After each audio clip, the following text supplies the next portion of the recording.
Hello everyone, I hope you all are doing well. In this video, I will show you how to complete the Warden of Nothing Grandmaster Nightfall. I will first show you the loadouts we had, followed by the strategies we used throughout the Grandmaster.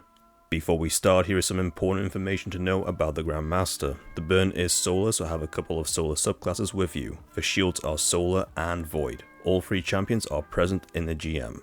With that, let's get right into the loadouts. We had a Warlock running Well of Radiance for DPS as well as Phoenix Protocol to get back super energy. We had two Hunters, one of which ran Blade Barrage for DPS as well as Aeon Swips for generating heavy ammo upon finishing champions. Our second Hunter ran Tether for ad control as well as Omni Oculus for spamming invis grenades. Moving on to weapons.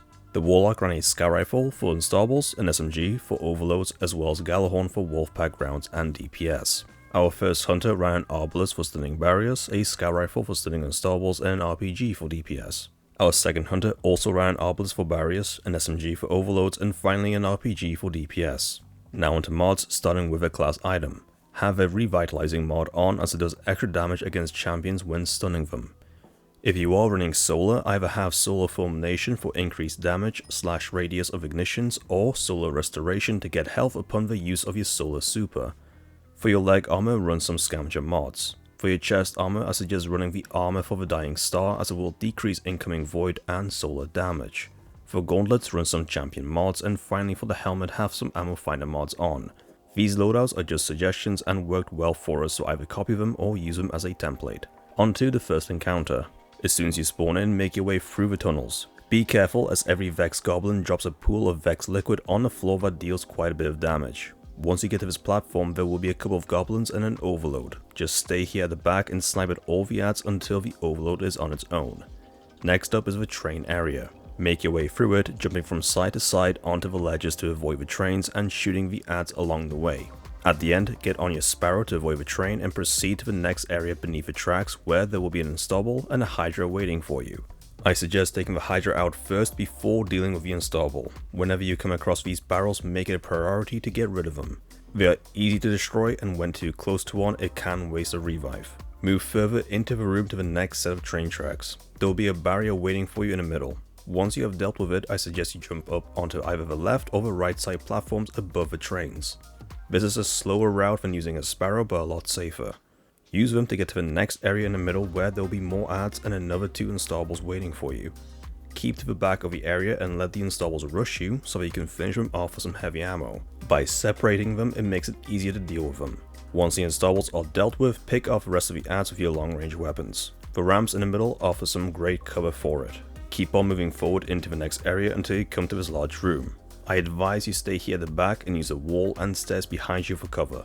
There's two barriers, a Hydra, and a whole bunch of goblins and one Vex mini-boss to deal with.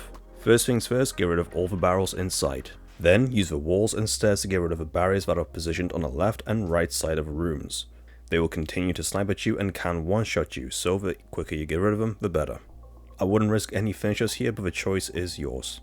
After taking both barriers out, remove the Hydra using your heavy, but save your super for the Vex mini-boss.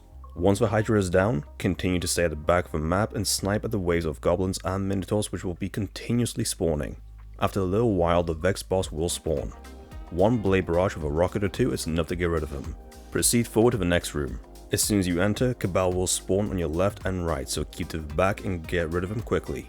Maintain this distance and snipe at the remaining ads at the back of the room. There will be two installables in the middle, so try to lure them towards you because there are silent snipers hiding right at the back of the room. Get them close, finish them off with some heavy ammo, and maintain the distance, sniping at the remaining ads. The next room is the hardest part out of the whole GM. As soon as you go in, make your way to the left side and use this wall for cover. There will be an overload, installable, and a barrier here in the middle, not to mention plenty of ads including snipers. Put down a well and begin to thin out the herd.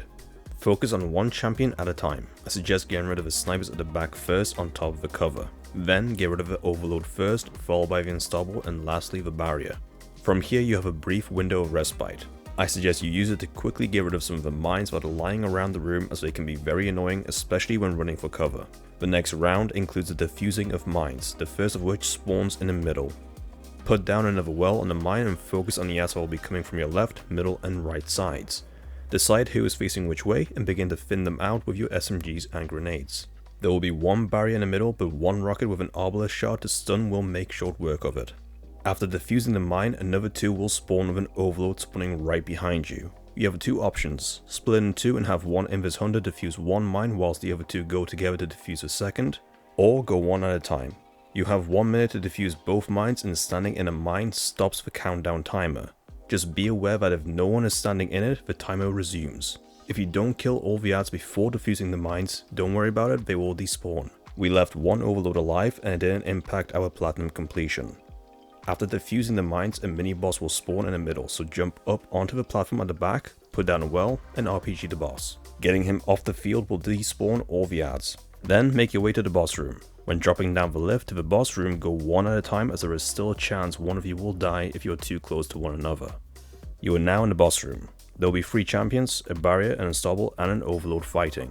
Deal with the overload and unstoppable first by using this back piece for cover. Now is the time to try to get some of the finishers off if you are low on heavy. Leave a barrier for last, as it is the easiest to deal with. From there, the boss will spawn. Put down a well in the middle of the room, and as soon as the boss spawns, begin launching everything you have added. You need to try to get rid of it before the next wave of adds spawn. And there you have it, that is how you complete the Warden of Nothing Grandmaster Nightfall. If you have found the video helpful, then please like, share, and post a comment. Don't forget to subscribe for more Destiny 2 guides. Thank you for watching, and I'll see you all next time.